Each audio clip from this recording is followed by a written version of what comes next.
Good evening. Hello. Hi. I am not Michael Bailey, as my name suggests. Steve Sanders. Michael is away on holiday, but that doesn't mean that we don't have a podcast, because for some reason he trusts us to do it without him. So, yep, this is always the worst bit for me. Hate doing this part. Haven't prepared anything, so I'm just gonna go straight into it. But we've got a fantastic panel. I'm not even going to spoil it for you. I'll introduce them when we're on. Haven't got a great game of football to talk about, but should have enough to keep us going for a while. Yeah, that's basically it. So I'm going to fire up the music. Enjoy.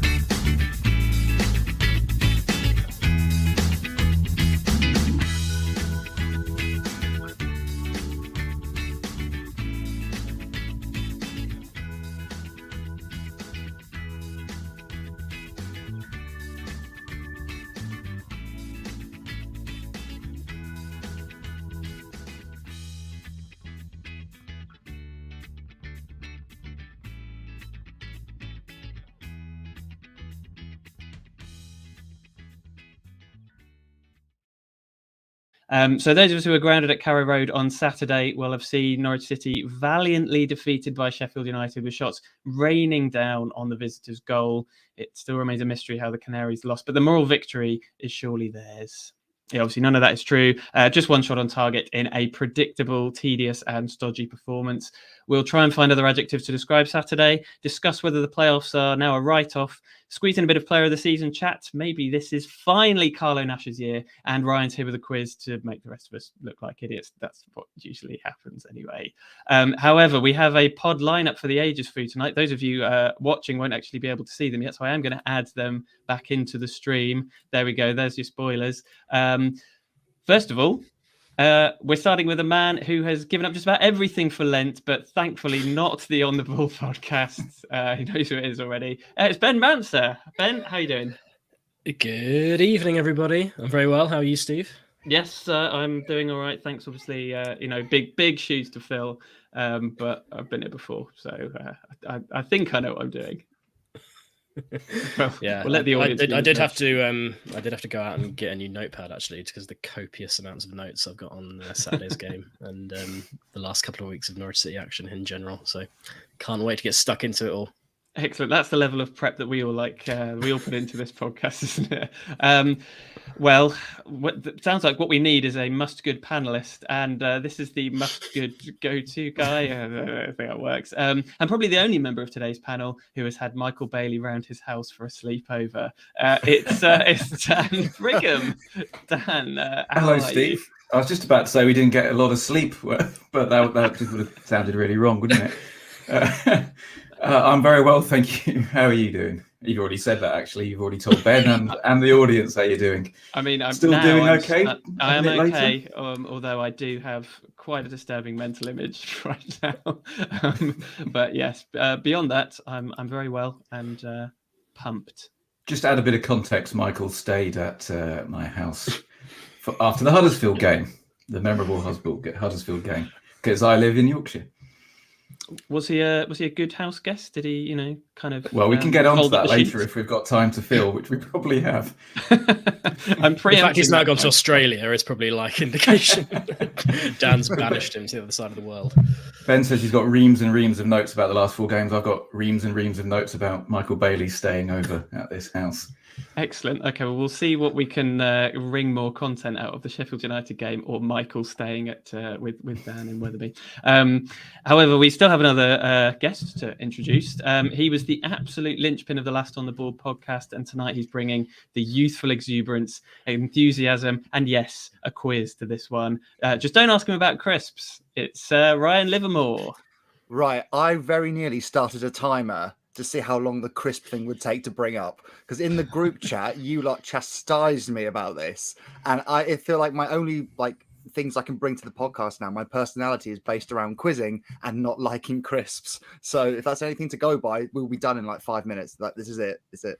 Well, I apologise for having ticked both of those boxes already. I don't want to pigeonhole you, Ryan, but I did feel that Michael let that go without enough of an inquisition a couple of weeks ago, because someone not liking any type of crisp, it's like not liking music or plants or something. I just don't quite get it. But we've got time. Okay, well, I like music and plants, if that helps. So. Great. Okay, that's 2 of the 3. Okay, well, we'll come back to crisps and we'll come back to Michael staying at Downs. I feel like we should probably crack on with football chat at this point, as much as we may not want to do that. The comments are open as usual, so let us know what you thought of Saturday's game. And give us some of your player of the season shouts as well. And while you're doing that, we will discuss this week's headline act.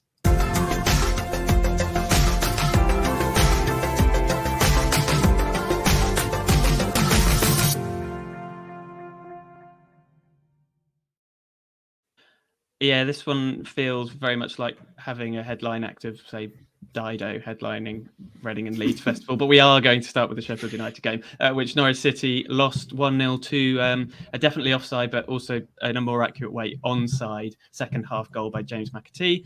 It all capped off a fairly toothless performance from Norwich, I think it's fair to say. Dan, I'll come to you first. We had 5 minutes of second half stoppage time. But how many minutes or hours might we have needed to actually score a goal in that match? It wasn't great, was it? Yeah, it was poor, wasn't it? And just a bit of respect on Dido's name, actually, because No Angel was a banger of an album. Must be like 24 years ago now. Well, when I say a banger, it had a couple of decent tracks on there, I'd say. Yeah, it spawned the chorus for Stan as well. Yeah, that's right, Eminem Stan. Yeah. But we do, I suppose, have to talk about the football, don't we? It was, I suppose the most depressing part of it is that there have been worse games this season, and we have played worse. And there's been less entertainment than there was on Saturday night, which I think on Saturday afternoon, rather, I think it rather summed up our season, didn't it? We were bullied. The opposition didn't have to do much. They seemed like they had a slightly sort of a better mentality. They seemed like to know what they were doing a little bit, but their midfield, as has been the case all season, nearly all season, has sort of dominated our midfield as well. So it was an odd game, because at half time it was pretty even, but that's because both sides were poor. And then it took about 5 minutes of Sheffield United controlling the game for them to break the deadlock, whether it was offside or onside. It felt like it was coming. And then after they scored, it never felt like we were really getting back into it. And as we've done recently, we were really sort of relying on someone banging in a worldie, and without Nunez there, Sarah's the only one who's probably capable of doing that. So yeah, it was a depressing day all round. Even the weather kind of summed up the mood: grey and drizzly and cold in April. Yeah, God, it really did, didn't it? I hadn't even thought of that. Yeah, you've added extra layers of depression that I hadn't even remembered. So thanks, Dan. That was a pretty good summation, Ben. Has Dan covered off your reams and reams of notes, or have you got anything else to add on top of that? Let me just flick to page 73. Having sat next to Ben at that game, I can confirm he did even bring a clipboard in which to put his reams of paper on. Is that genuinely true? I don't have 73 pages of notes. I certainly did not take a clipboard to Carrow Road on Saturday. And if I had, it would have got wet, even though Dan and I are sitting in the back of the South Stand. Somehow the rain, it was that kind of day, wasn't it, where somehow the rain reached us to kind of indicate the general mood of the occasion, I think. I'm not sure I agree with you, Dan, actually. I think in terms of entertainment, I really struggle to think of a game where there has been less than this one. Probably because of the few games we have won at Carrow Road this season. I haven't really been at them. My own record at Carrow Road this season is particularly atrocious. So my view on our home form and our season is probably even more downbeat than a lot of people. But yeah, it felt like a game in the first half where neither team really wanted to kind of take the bull by the horns and make something happen. You can understand Sheffield United maybe taking that position because they were the away team and, wanted to stay solid and and grab a goal and win the game, which is exactly what they did in the second half. But from our point of view, obviously that wouldn't have been part of the game plan, and that's the major concern, really, is that we seem completely incapable of summoning any creativity. Chances. Our only shot on target, as everyone knows, was in stoppage time at the end of the game. So I think that's kind of where the disillusionment comes from, is the nature of the performance, the energy. Despite, I think, the crowd kind of being generally good on Saturday, they've had a lot of criticism this season. I say they, I mean, I'm part of the crowd, but we have had a lot of criticism this season. But I think it was generally good, generally got behind the team. But there really was absolutely nothing to kind of shout about. David Wagner said after the game that he was happy with the effort and the application, which I kind of get, but I think that has to be reflected in some form of positive creativity as well. It's not enough at home just to do that, kind of reach that minimum level. And yeah, it's just boring, really, wasn't it? It was boring and unengaging, and made me think that the season's end can, want it to come kind of quite quickly, really. I don't know if other people are feeling like that. Even though we are 7th somehow, like, I don't know how this has happened. It's like some form of unexplainable mathematics, Steve. Like, I don't know if you can maybe shed some light on that. It's like when people say, "Oh, Tottenham are only a point off 3rd in the Premier League." How they never win any matches? How are they a point off 3rd in the Premier League with the Championship's Tottenham? Yeah, it does feel like a bit of a glitch in the space-time continuum, doesn't it? That more than 2/3 of the division have actually been worse than we have this season. I don't really know how that's possible. I'm just hoping no one clips up your boring, unengaging, and can't wait for the season to the end of the season to come and uses it to describe this podcast. Ryan, the goal itself, which I suppose is maybe the only moment worth remembering, it was sort of like a summary of everything that's gone wrong this season. Kind of a bit of a comical error with Max standing on the ball, kind of inability to clear our lines, bit of bad luck, and it's in. He was onside, played on by Hanley's arse, I think. Not that that's a summary of how this. I don't think that's been a common theme of this season. But Mouncer range in Scotland, isn't it? the Hanley's arses. Yeah, I mean, it kind of summed up the game, kind of summed up the season a little bit for me. What do you think? Yeah, no, I completely agree. Defensively, it was a mix of bad luck and just really poor application as well. As you say, Max kind of, not even like he took too long on the ball in the conventional sense. He just sort of didn't know where he was going with it and somehow had it between his legs. And then a second later, it was by his heel. And then they just overloaded in the right areas, and it's a unlucky deflection. I was looking at where the ball bounced when I watched the highlights again earlier, and it bounces kind of in the one place where the defense can't get it, and perhaps it's too far for Angus Gunn to come out as well. So there's a bit of an element of luck in there, but as the guys have covered as well, you get to the point where a few years ago, if that kind of luck went against us, it would just be that. It would just be bad luck, and you kind of kick on from there. But it's just so, ironically, compared to how the weather was on Saturday, it's just so dry, isn't it, and boring at points. And I'm going to throw a question out there to you guys. Does anyone else kind of wince when you look at the lineup and you see a 4-4-2 lineup in this day and age of football, especially with how we choose to apply it? Because it just doesn't seem to benefit from having 3 or 4 attackers on the pitch because they're not utilized in the right way. And it says 4-4-2, but it's basically a 3-0-7 in essence, really. There's nothing in that middle, and it means there's nothing offering heading forward. And when you have to go direct because you have no opportunities to do anything else, when the ball comes back, there's no chance to recycle that because there's just nothing in that middle gap. Interesting. I was thinking about this myself, actually, because when Wagner first came in, where was it? At Preston, our first win in Coventry. What we did was essentially have 2 men up top, Pookie or Sargent, playing basically Sargent as the 10. And we had Dowell and Onel sort of tucked in, didn't we? And then Sarah and Kenny sort of 2 behind that, and with the fullbacks pushing on really high. And whether the teams have worked us out or whether there's been injuries, because Dowell and Onel obviously are big misses. They've created more chances than anyone else in our squad. Those two have throughout the season. They're big misses, and we're relying on Marquinhos, a guy who's barely played in English football, on the right, and we're relying on Ida, who's a number 9, on the left. So it could be argued we don't quite have the personnel to play at the moment, the system that Wagner wants to play. But again, if we don't have the personnel to play that system, then change that system and play a system where we do have the personnel, to have. So it's weird because at the start it looked like all the players knew exactly what they were supposed to do. We were on the front foot. We were dominating teams. And to be fair, against Millwall and against Hull and Cardiff and those wins, we still play really well. That's the key difference between now and under Dean Smith. When we play well, we look like we deserve to win football matches. When we play poorly, we look as bad as at any point under Dean Smith, I'd say.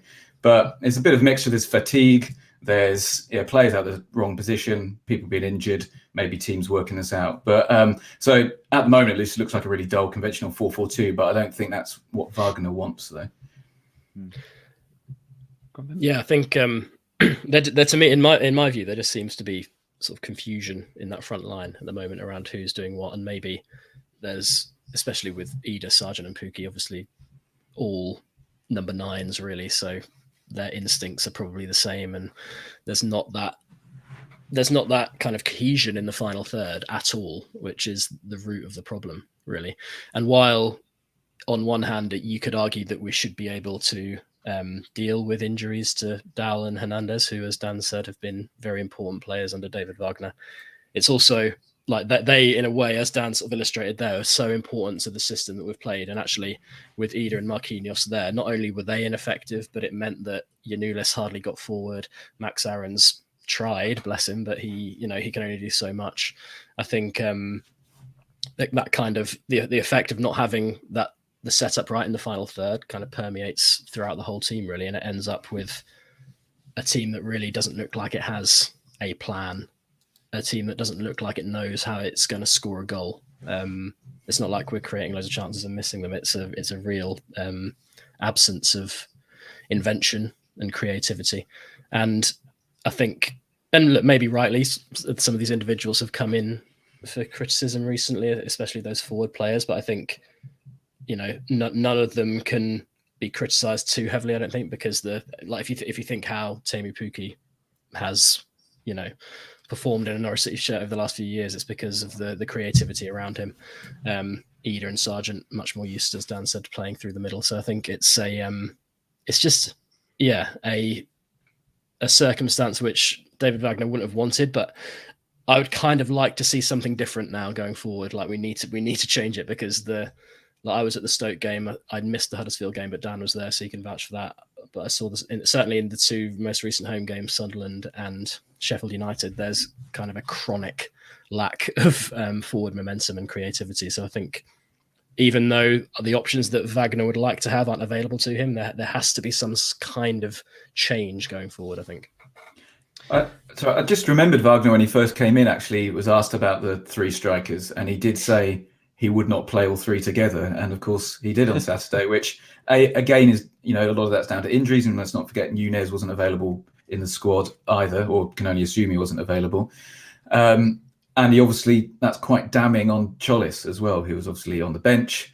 And he's sort of been forced into playing those 3. But yeah, I do think, as Ben says, it needs a little change, unless there's, until Onel and, Dowell's not really back until the end of April, but until Onel's back, and Nunez is back, then we might be stuck with it. But if they are back for the next, few games, then we should probably see a little change, I think.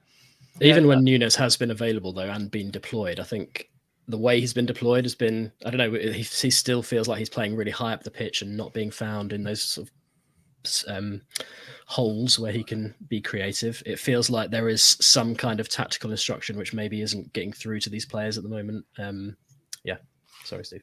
Well, it's interesting that Nunez and Sarah have kind of switched, in terms of Sarah's now the one playing deeper when he was more advanced earlier in the season, and Nunez is playing further forward. And to be honest, I'm still not sure where Nunez's best position is, whether he is better as a deeper midfielder alongside someone like McLean or Sarah, or whether he's better in that number 10 role. Looking at the names of the players who we had in those kind of attacking midfield roles at the start of the season, it's almost unbelievable that this was this season, but we had Rashica, Sinani, Cantwell, Ramsey, all gone now. And with the Hernandez and Dowell injuries as well, I think, you've said it many times, Dan, that Alec Neil squad that went up, he decided to stick with one striker rather than try and shoehorn all of, was it Jerome, Hooper and Graben into the same team. And Lafferty, what a front four it could have been. And it worked, but obviously in that instance, he did have the creativity of, the likes of Houlihan, Redmond, Howson, Johnson, so Dorrans even. I think if we're going to offer some mitigation, he has been slightly hamstrung. As Christopher Woolner puts it, how do we have a squad of attackers with no attack? It's not too unfair, that. I think that sort of covers it, unless there was anything else to mention. The only other memorable thing for me was, apart from the goal, was the magnificently late tackle by Gabriel Sara, which was like something from like 2004 or something. It was fantastic, just how late he was on that. That was really it. Sorry, Ben. No, go on. No, you go. Well, I was going to say that felt a lot like a less violent Gary O'Neill tackle against Stoke. Sarah's did, and done with a bit more flair as well, because it was so late. Yeah, you wouldn't want to do it with less flair than Gary O'Neill, would you? That's real, actually. Go on, Ben.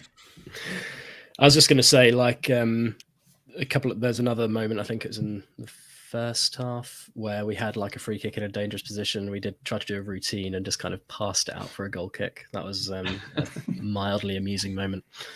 And also the Zorb challenge at half time was incredibly entertaining. I don't know if anyone saw that, but it went right down to the wire. So there was a goal on the whistle.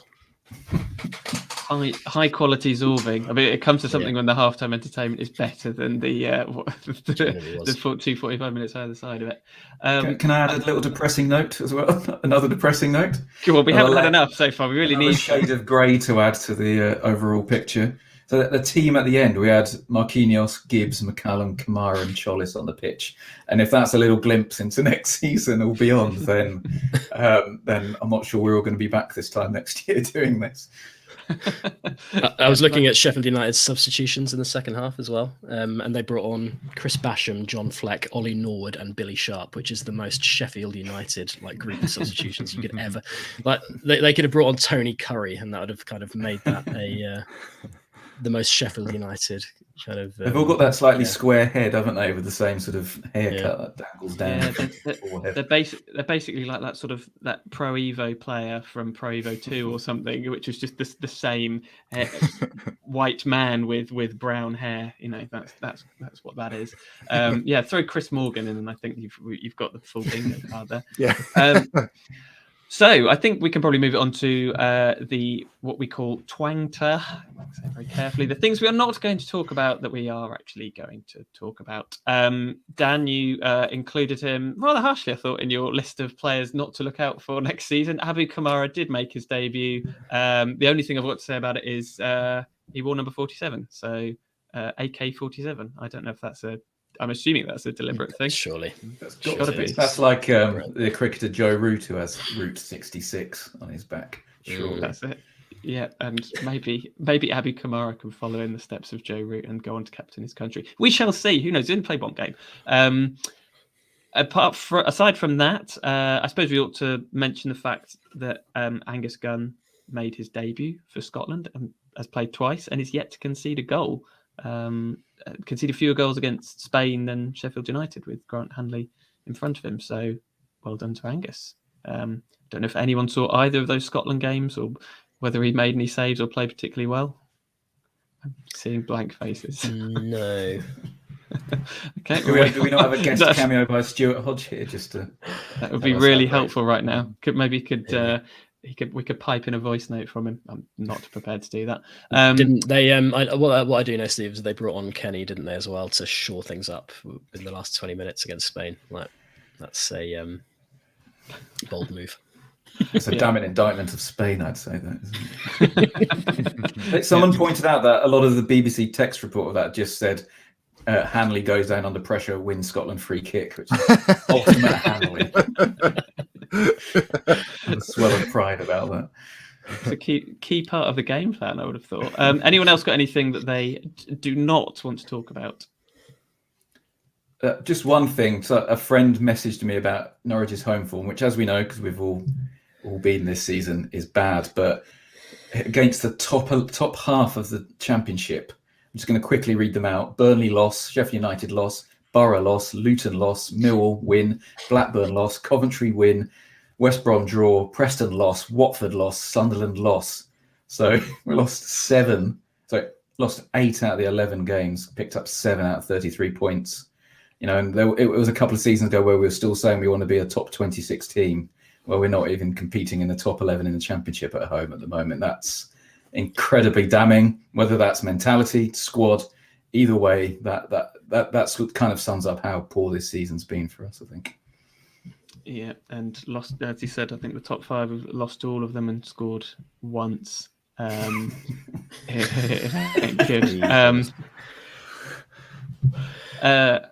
Just to throw in another quick stat, Norwich City, I think before lockdown, we would average scoring in 82% of our games at home. Now it's down to, since lockdown, it's down to 57%. So it's nearly half of our games at home that we've not scored in at Carrow Road, which is not ideal, and probably gives you a sense of why there's so much apathy knocking around. Okay, well, we'll come on to the comments shortly, but I wanted to have a quick chat because the Player of the Season Awards, the voting for the Men and Women's Player of the Season Awards opened last week. In terms of the Barry Butler Memorial Trophy, I'd say it's pretty open. I don't think there's any runaway contenders this year. So, I've sort of asked everyone to have a think about who their vote might be going to. Ryan, I'll come to you first. I've got 5 contenders down. I've got really? 5. I've got 5 Okay, as well. I wonder if we've got the same 5. Oh, my goodness. Exciting, isn't it? I feel alive.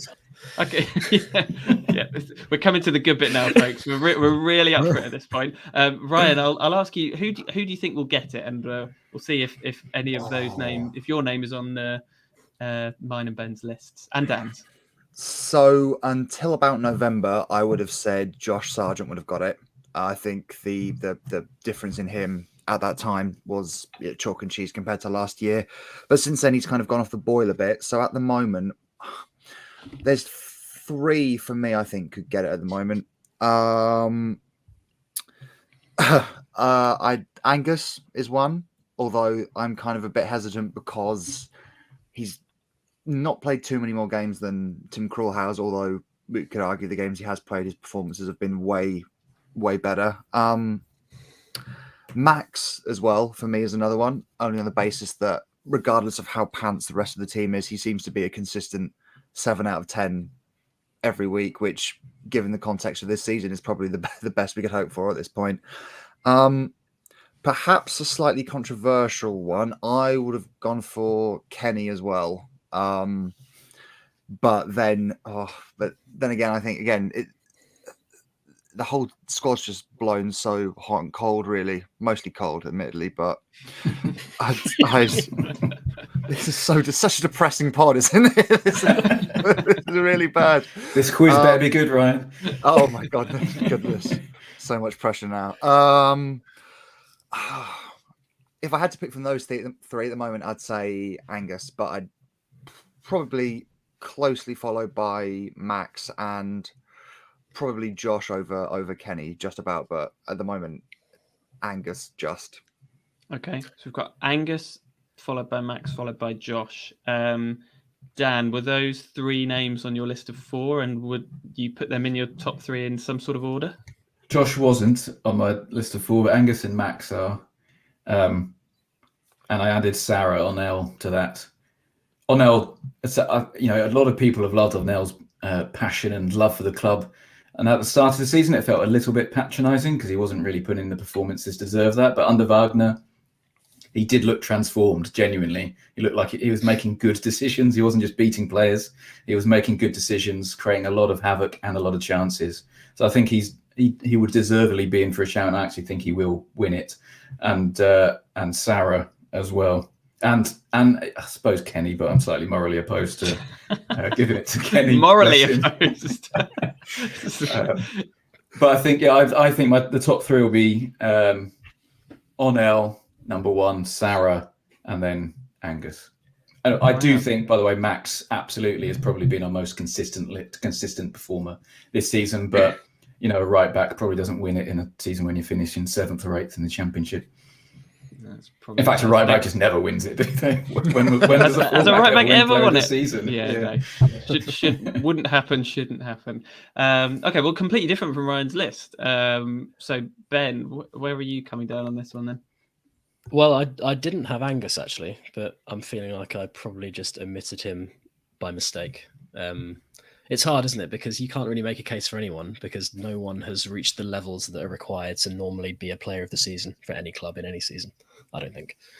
But my 5 are people who've already been mentioned. So in no particular order, Aarons, McLean, Sarah, Hernandez, and Sargent. I'm gonna speak up for Kenny. I'm gonna not morally oppose him being in the running for player of the season. And I think his performances have been obviously not, I was going to say consistent, but they haven't been consistent. But what has been consistent is his fights and his leadership and his funny moments where he throws his hands up in the air and apologizes for things, which, it is certainly a factor for me in judging player of the season this year, like those kind of minutiae. I felt like, I don't know, I feel like Onel will get it because of how the voting is cast. And Norwich supporters love Onel Hernandez.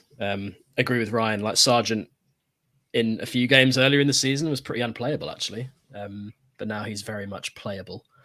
And Sarah, again, has been really great in some games, but took ages to get going and kind of had an injury and stuff. So it's like, it's really hard to kind of pick one of them definitively, but I will say Hernandez because of the flawed voting system. Okay. So you're hedging your bets there by saying you wouldn't go for him, but that's who will win. Didn't say I wouldn't go for him, mate. Didn't say I would go for him. Just say, no. And we'll probably get to see a really entertaining tattoo that it will add for winning player of the season, I imagine. That's true. For that reason alone, I think you should get it. I really like the idea that Kenny should just be scrubbed from the list like Tyson Fury was for Sports Personality of the Year, purely on moral grounds, like he's committed some kind of atrocity. I'd actually forgotten about Onel, so he was not on my 5, but Angus was. I have a feeling Angus might be in with a shout, actually, for the similar sort of reasons that I think there's a connection there that a lot of other players don't have. If it was up to me, I'd probably give it to the morally outrageous Kenny McLean. I think over however many games we've played, he's number 1, however ridiculous that may sound. He's been okay, so he's been fine. Yeah. He's reached that 6 out of 10 level that we really aspired to this season. I really hope when Dan Wynn announces the player of the season, he introduces with the perfectly fine Kenny McLean. Yeah, some of this man's performances have been lauded as okay in he has occasionally hit the heights of just above average this season. Yeah, I'll be playing that audio in the air for Kenny McLean. Yeah, again, give it to him if he's prepared to walk on the pitch picking it up like this. That's not going to work on an audio podcast, but yeah. Just one name none of us have mentioned, and the one player who's probably been at his best when we've been winning, both in that run of form, run of results, good results at the start of the season under Smith, and then the run of form under Wagner is Dowell, who has been absolutely integral to most of our wins this season and has picked up goals and assists in most of our wins, but he feels absolutely miles off the running, which is maybe a bit harsh on him.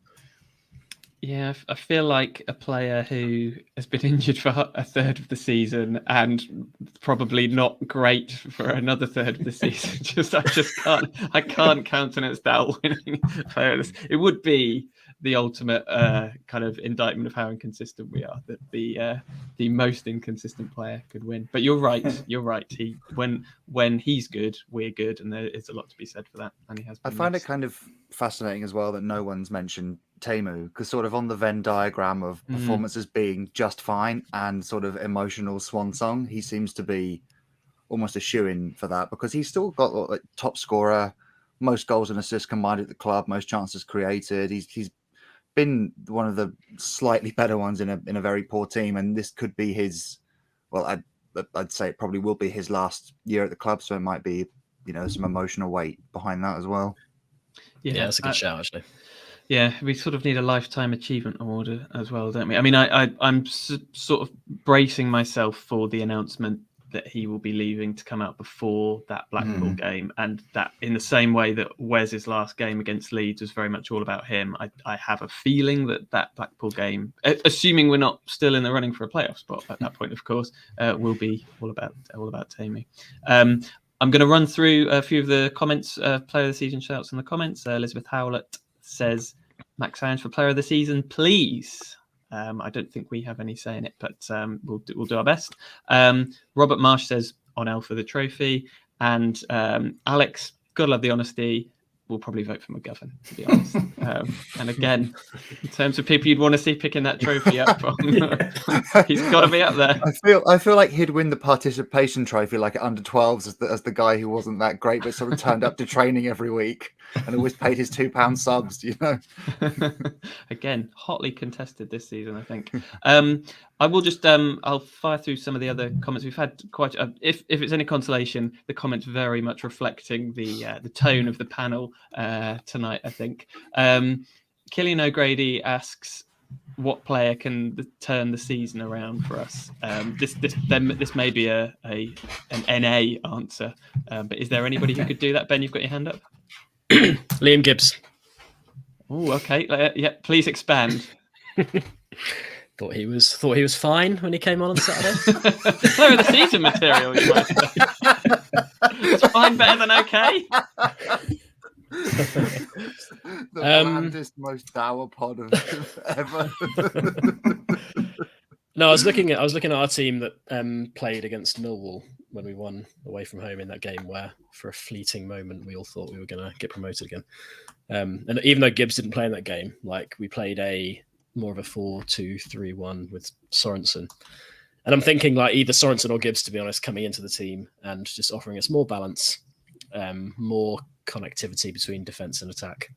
And I think just Gibbs has his deployment under Wagner has been very different to how he was picked under Dean Smith, where he was more of a kind of automaton at the base of midfield, whereas he's obviously not played very much at all, but when he has come on, he's been more of a kind of aggressor in the final third and taking a few risks. And what have we got to lose, really? When I said earlier, look, we need to change something, I think it is maybe just bringing an extra man into midfield, as boring and predictable as that sounds. Like, I think we just need to try that. And I think he could be the person who could just stitch things together for us a bit in midfield.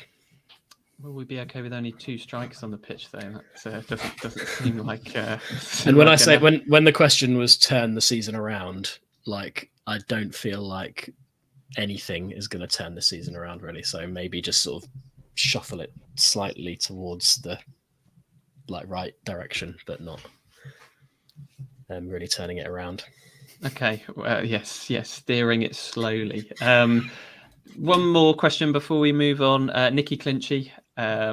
If Wagner's win-loss draw record so far is very similar to Smith's at the start of this season, is it more a player issue now than manager? I mean, is it too early to say that, or are we? I mean, is the Wagnerlution, has it stalled? Is it over? I mean, I don't know. Or does it just need to be turned around by someone like Liam Gibbs? Well, there is definitely a player issue, isn't there? The squad needs a refresh. But as I said earlier, I think our performances in wins under Wagner have been much better than our performance in wins under Smith. We have deserved to win games under Wagner.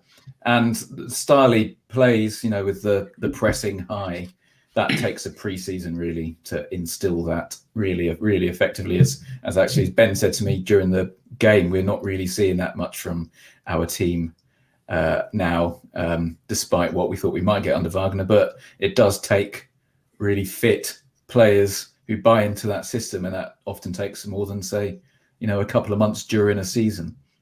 So I think I've forgotten what the question is now, but I think there is a player issue.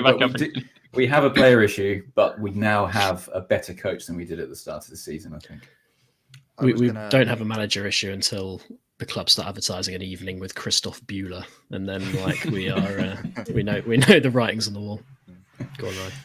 No, I was going to echo what Dan was saying with regards to the sort of the fitness and the intensity. Really, I feel we had the conversation at the start about players fitting into a system, but I feel like they have to get used to the intensity of the sort of Gegenpress style and the sort of quick turnovers and whatnot.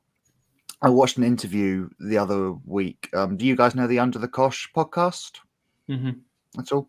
I watched an interview with Mark Hudson, who was talking about David Wagner coming into Huddersfield, and he said Wagner, I think, must have came in about November, December time, and they said it took him until April to really understand what it was they needed fitness wise, and they went to Austria, had a whole pre-season, and it felt like a completely different team going into the start of the next year, which of course is the year that they won promotion at Wembley. So a bit more running, lads. We're going to win the playoffs next year, right? That's how it works. But there's certainly a lot. There's certainly a lot that needs to go. That goes into it, which is aside from the tactical side of the game, which can't be implemented, as Dan says, in a couple months during a season. I was just going to say, I think Wagner is giving off the air of someone who isn't carrying a lot of hope for the rest of the season, to be honest. Somebody who is just waiting for that, as Ryan described there, that intense, inevitable pre-season training camp in the Austrian hills. I think it was interesting when he was appointed that the narrative from Stuart Webber was very much around where he's not going to be judged on this season, which seemed, I felt at the time, to be slightly unambitious. But as the season's played out, maybe they know more about the squad than I do, which obviously they do. Don't get yourself down, mate, I would say. But yeah, maybe kind of it's not. They kind of had this season earmarked as a head coach gets settled in. We'll do what we can try to do to get promoted, but we don't ultimately think we can. Maybe.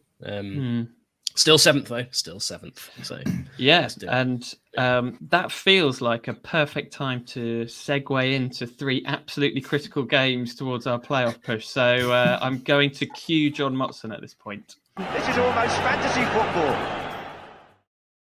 Yeah, I feel like that sting gets more and more ironic with every passing week.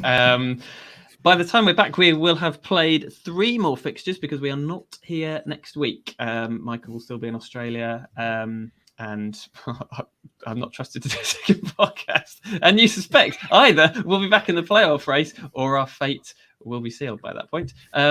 It's your classic Monday, Friday run of games, though. Blackburn away on Good Friday, Rotherham coming to Carrow Road to complete the Easter weekend.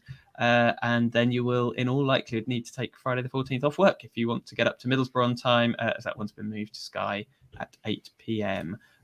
We had a good question, which I'm going to just put to the panel straight away from Malcolm Fram. Good name. Okay, guys. Well, let's go with guys. If you were the manager, what players' formation would you use for the next game? Brackets, a must-win. Dan, I feel like you could be a good person to put this one to. Well, it's 1 out of 3 chance, isn't it? I suppose with us. I echo what Ben said about bringing Gibbs in and reverting to a 4-2-3-1. I think I also stick, and not many. I love Timu Pukki as much as anyone else, the next Norwich or Finland fan, but I would stick Sargent through the middle where he causes the most, has the biggest impact, and just hope beyond hope that he recovers some of his form from earlier in the season, because he was a genuine handful. And even when he's been poor, he's still been pressing pretty well. With all of our attackers, he's the one who really gets it. And I feel like a tough away trip at Blackburn, we need to be sort of a bit more physical, and Sargent does bring that through the middle. So yeah, I'd go 4-2-3-1, push Sarah up to the number 10 like against Millwall, and stick Sargent through the middle. Yes, and then really hope for the best. Who's on the left? Will that be is Onel due to be back by Friday? Or is he said after Easter, I think, for Onel. So okay. I guess it'll. Well, to be fair to Ida, he's had flashes on the left. I'm more comfortable with Ida being on the left and Sargent being on the right. I think there's more of a wide forward in Ida than there is in Sargent. So stick him on the left.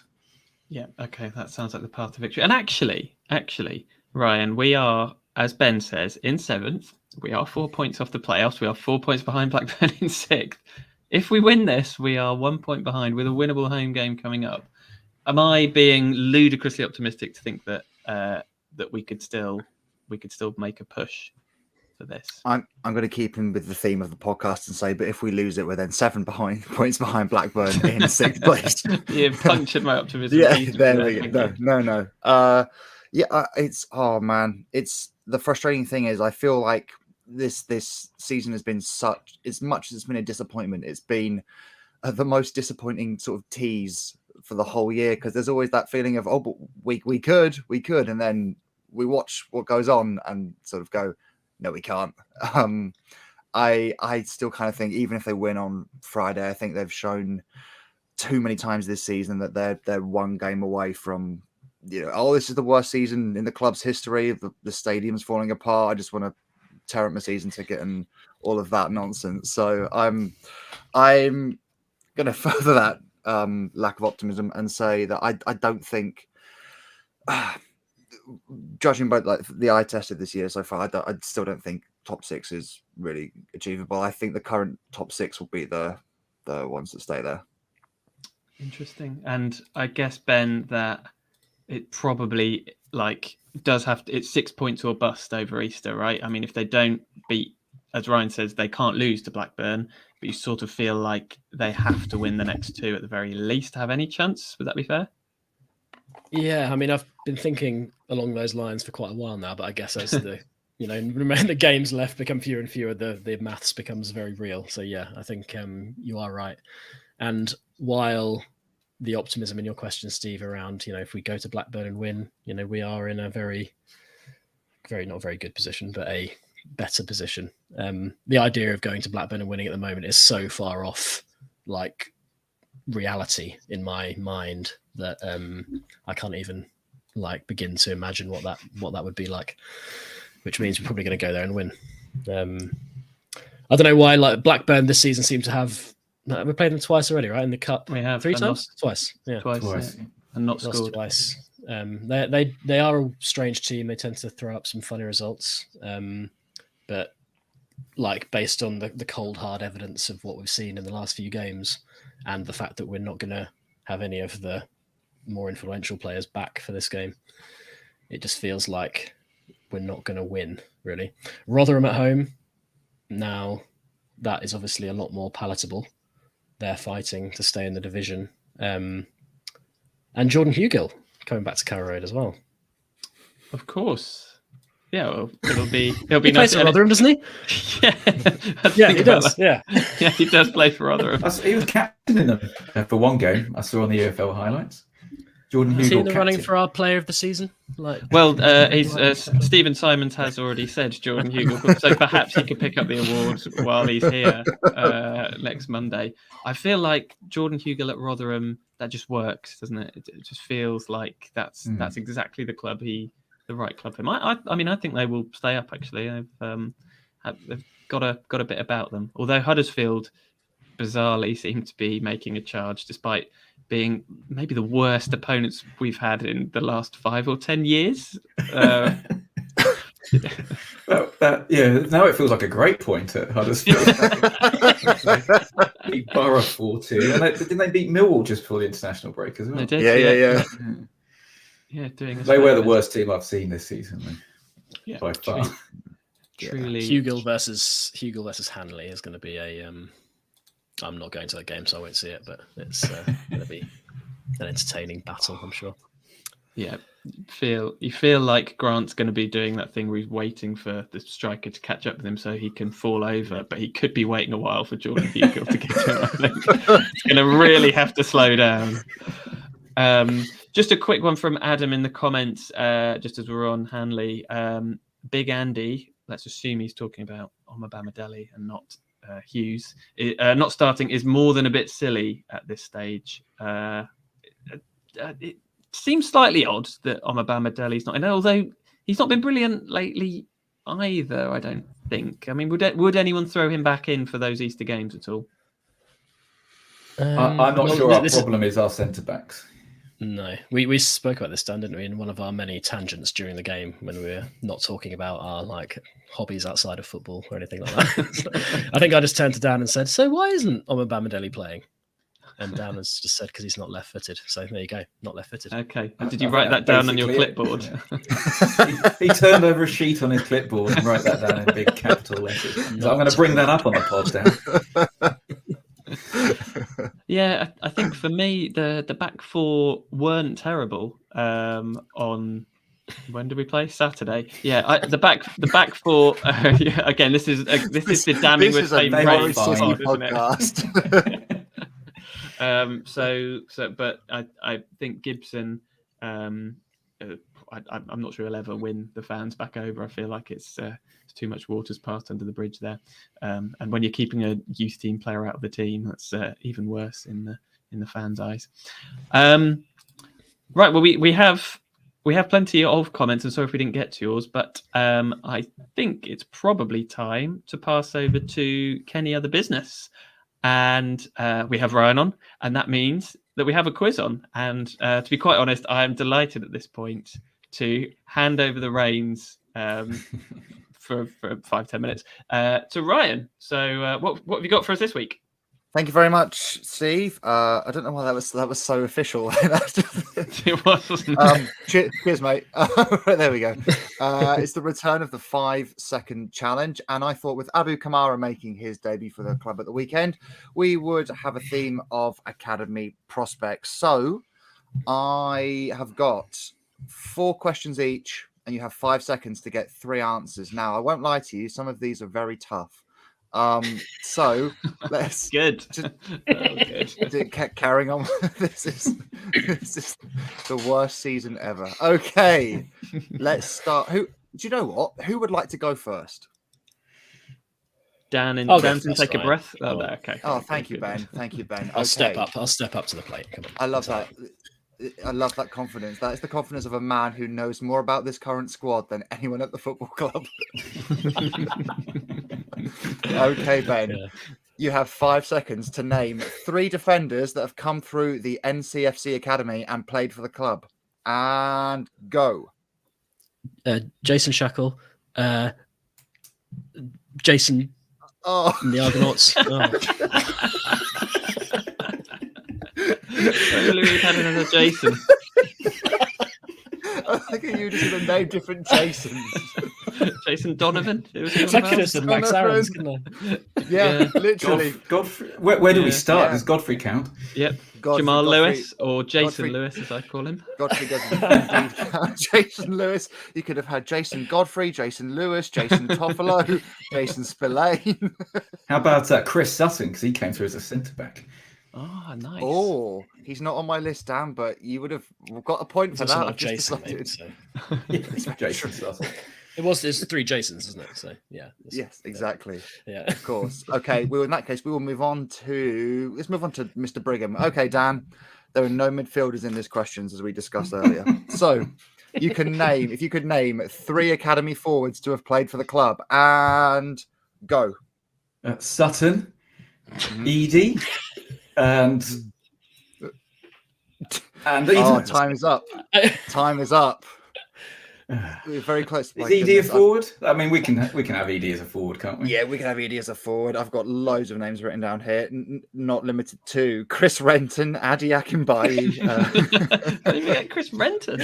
Yeah, absolutely. He's the youngest academy player to come through at one time. You could have also had Adamida Abu Kamara, who literally played on Saturday. Yeah, I did say Ida too late there. Well, Oh, sorry, Dan. Well, thank you very much anyway. That was lovely. This is going great so far, guys. two in 5 seconds is all right, I'd say. I'm taking that. Can Chris Sutton be applicable to any position? Like we just saying Chris Sutton? Yes, absolutely. Okay, Steve Sanders. You have to name 3 academy goalkeepers, not including Chris Sutton, to have played for the club. And go. Rob Green. I've not started the timer. This is a show. Andy Marshall and Declan Rudd. Oh, do you know what? I'll give you that because no one's got a point and I messed up the timer. Yeah, absolutely. We've also had Jed Stangisgan, and the most recent one is Dan Barden as well, who of course played in the FA Cup a couple of years ago. We've had a lot, haven't we? We've had loads. Okay, right. So we're currently at Steve 1, Ben 0, Dan 0. This is going great. Okay, next. Okay, Ben. What's the point scoring? It's just a winner on each round, is it?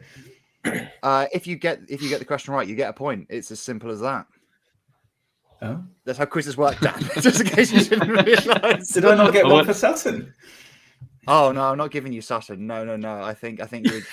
The listeners, Dan is aghast, absolutely aghast. What's wrong with Sutton and Edie? No, okay. Sutton and Edie's fine, but you had to get 3 in 5 seconds. You only got 2. Right, fine, fine. Dan, you've literally played this game 3 times. How do you still not know the rules? It's so traumatic every time. It's horrible. I like how your solution to the problem is just to throw a tantrum now. It's great. Okay, right. Ben, background to you. You need to name 3 academy graduates that have scored for the club. And go. Chris Martin, Ben Godfrey, and Max Aarons. Yes, I will give you that. Well done, Ben. You said Max Aarons before we hit the 5-second mark. So that is a point for Ben. Well done. Again, so many answers, not limited to Corey Smith, Jason Shackle as well, Michael Spillane, and Jamal Loza as well was one I was surprised at. I forgot he actually scored for Norwich. Yeah, at Huddersfield, wasn't it? He did, yeah. Back in the Alex Neil's first season. Okay, Dan, you need to name 3 academy graduates that have scored against Norwich. And go. Sutton, Edie, Bellamy, does he count? Yeah, Bellamy does count. Yeah, no, you got the 3 there. Nice one, Dan. Did Edie score against Norwich? I'm going to just assume yes, because I'm scared of Dan at this point. So, Sutton. Oh, brilliant. Oh, amazing. I don't even know if Sutton scored against us, actually. No, I don't think he did. I have not got any of those names on. I feel like I don't deserve a point for that. Okay, there we go. Fair enough. But just so you know, whatever the category is, I'm saying Sutton and Edie as my first 2 answers. Absolutely fine. They are the ones. Who did you have down for that, right? I've got Chris Martin, Jamie Curitan, Craig Bellamy was one, Carlton Morris, Darryl Russell as well, Adi Akinbaye, and my favourite one on this list is Darren Kenton. For Leicester? Yeah, for Leicester, yeah. Yes. In what was a game, it's weird that I know this, but it was also Nigel Worthington's, I think, only game as caretaker manager of Leicester. Yes. And Darren Kenton scored the opening goal, and then Norwich 1-2-1 that day. Not that it matters now; it's all redundant. But anyway, right, Steve, I need you to name 3 academy goalkeepers to have kept a clean sheet for the club. Go. Gun ready, Marshall. Gun ready, Marshall. Not ready, Rudd. No, there we go. See, I can't give you that because you how did I not get that? There we go. You can't get a point for that now. Oh dear. Ruddy, that's what I call Declan Rudd. It's Ruddy. Yeah, your best mate. I've heard you call him the Rodster before, Steve. The Ruddinator. Rudmeister General. Oh gosh. Okay, so the points are currently Steve 1, Ben 1, Dan 0. Ben, you have to name 3 of the side that won the FA Youth Cup final in 2013. Harry Toffolo. No. Oh no, go. Kyle Cadden McFadden, Harry Toffolo, Josh Murphy, Jacob Murphy. Yeah, absolutely. Well done, Ben. 4. Another point for you. Fantastic. Were you there for that game, Ben? Yeah. I was the main guy on the ground. So if I hadn't got that one, that'd have been embarrassing. Played into his hands for that one. Nice. Although I did just get a question about goalkeepers, which is literally the same one as I just had, and got it wrong. So. A little known fact is that Chris Sutton did come on for the last 5 minutes of that. was assisted by Darren Eady for the goal. Okay, Dan, you need to name 3 academy graduates who were given their debuts by Daniel Farker. And go. Aarons, Godfrey, Lewis. No, I'm afraid not, Dan. Godfrey Because Godfrey was wasn't, given yeah. his debut by Alex Neil. Yeah. Ah. Given his debut by Alex Neil against Coventry in the Cup and scored the 6th or 7th goal, if I remember. You could have also had Josh Martin, Dan Barden, Adam Eder, Todd Cantwell, Andrew Omabamidele, and Jamal Lewis. Well, Angus Gunn was another one, technically Big Andy speaking. as well, yeah. Yeah. Big Oh, yeah, Andy, Godfrey absolutely. did score from outside the area, didn't he? And did that knee slide in front of the Yeah. south stand. He did, yeah, in front of all 12 people in the South Stand for that game. Yeah, the 6th goal of that game, and yet he celebrated like it was a last-minute winner. I absolutely loved it. Yes. Okay, Steve, your question. I need you to name 3 goalkeepers. No, you're fine. Can you please name 3 graduates who were given their debuts post Daniel Farker? And go. Gibbs, Kamara, and I don't think I can name any more. You could have also had John Tompkinson, John Rowe, and friend of the podcast, Gary Tony Springett. Tony Springett. Tony Gary Springett, not Gary Springett. I've written Gary Springett on here as well. Jason Springett. TG Springett.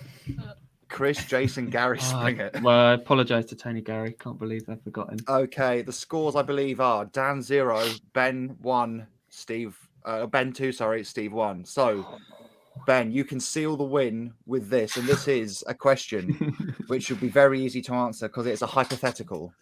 I need you to name 3 players whose boots you would have cleaned if you were an apprentice at the club. And go. Craig, what? Bellamy? Darren Eady. Should have just gone straight in with Sutton and Edie. That's a given. Yeah, That's a given. I was expecting that. Oh, no, okay. He's not played this game before, I don't think. No. Okay. Should have known that, really. Right. Daniel Brigham. This is a chance for you to get a point on the board. I need you to name 3 celebrations you would have done after scoring a hat-trick at Carrow Road. And go. I would have done the old arm throw one that Sutton did, the Darren Eady one in the air, and the Craig Bellamy celebration, which no one else joined in with because no one seemed to like him. Do you know what? Yeah, I'll give you that. Just for the no one seemed to like it comment, if nothing else. Fantastic. Okay, so that's a point for Dan. But Steve, you can draw level here. Okay. I need you to name 3 sponsorship deals you would have gotten as a pro coming through the academy. And go. Commons Mustard, Aylsham Bathroom and Kitchen Centre, and Pettitt's Animal Adventure Park. Got to keep it local. Got to support your local businesses. Just for the sake of I haven't got a tiebreaker, I can't give you that. I'm lost on a technicality. Yeah, I will accept. Oh, well, Ben is this week's winner with 2. Well done, Ben. Well done, Ben. Well done, Ben. Thank you. Well done, Ben. Ryan, as well. Thank you very Quizzing, much. Ryan. Fantastic Thank you very much. All I know. round. Thank you. This is my favourite quiz I've done, only because it was an absolute sham, like this season. Yeah, it just feels good to smile and enjoy life on this podcast again, to be honest. What a joy that was. After what season, Steve, do you think with your sponsorships would you have taken the BK8 money? On your way up or on your way down as a player? Well, I think I've pretty much plateaued throughout my career, so I'm not sure there was an up and a down. But I would have been in on that pretty early. I've got very little faith in myself as a professional. So, I think you could have merged 2 in 1. You could have used your Coleman sponsorship on the mustard for the hot dogs and the BK adverts as well. So you could have collaborated there. I was wondering where you're going with that. Where the mustard is going to go. Okay, sure. And on that note, that's probably all for today's On the Ball. The Norwich City podcast that is eagerly awaiting a 4,000-word deep dive on the athletic into the Norwich City career of Michael Theoklitos.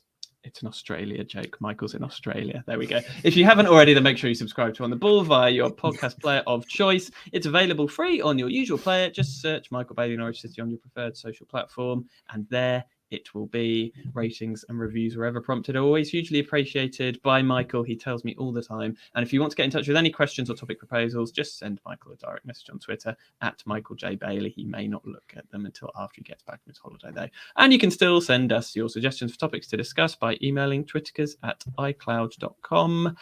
A big thank you to our 3 guests tonight. Ben, thank you so much. Thank you so much, Steve. Great job, as ever. Looking forward to having you and your notes back next time. Ryan, brilliant quiz, brilliant contributions. Loved it. Thank you very much.